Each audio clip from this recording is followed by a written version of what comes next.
De stichting vindt de beljochting nou net goed, maar het erg op Ljouwert Culturele Haardstad 2018 maar tot een stuk beter.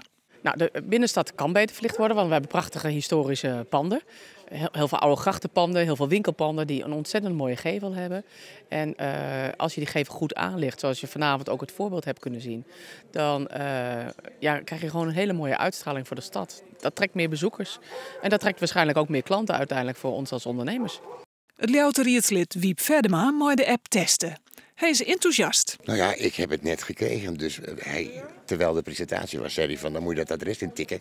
Dus ik kan het nu beïnvloeden. Ik kan de gaper aanzetten, ik kan het scherper maken, het licht. Ik kan het dimmen, dus het is leuk als een soort gadget.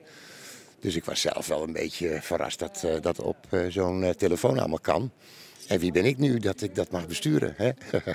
Goedkoop is het net. €9.000 het gebouw.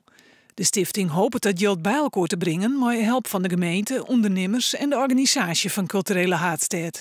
Iedereen was enthousiast en vol verbazing over hoe mooi het plan is. En nou moeten we natuurlijk de mensen enthousiast zien te vervolgen. Of eigenlijk het moet een vervolg krijgen. En dat is gewoon heel belangrijk.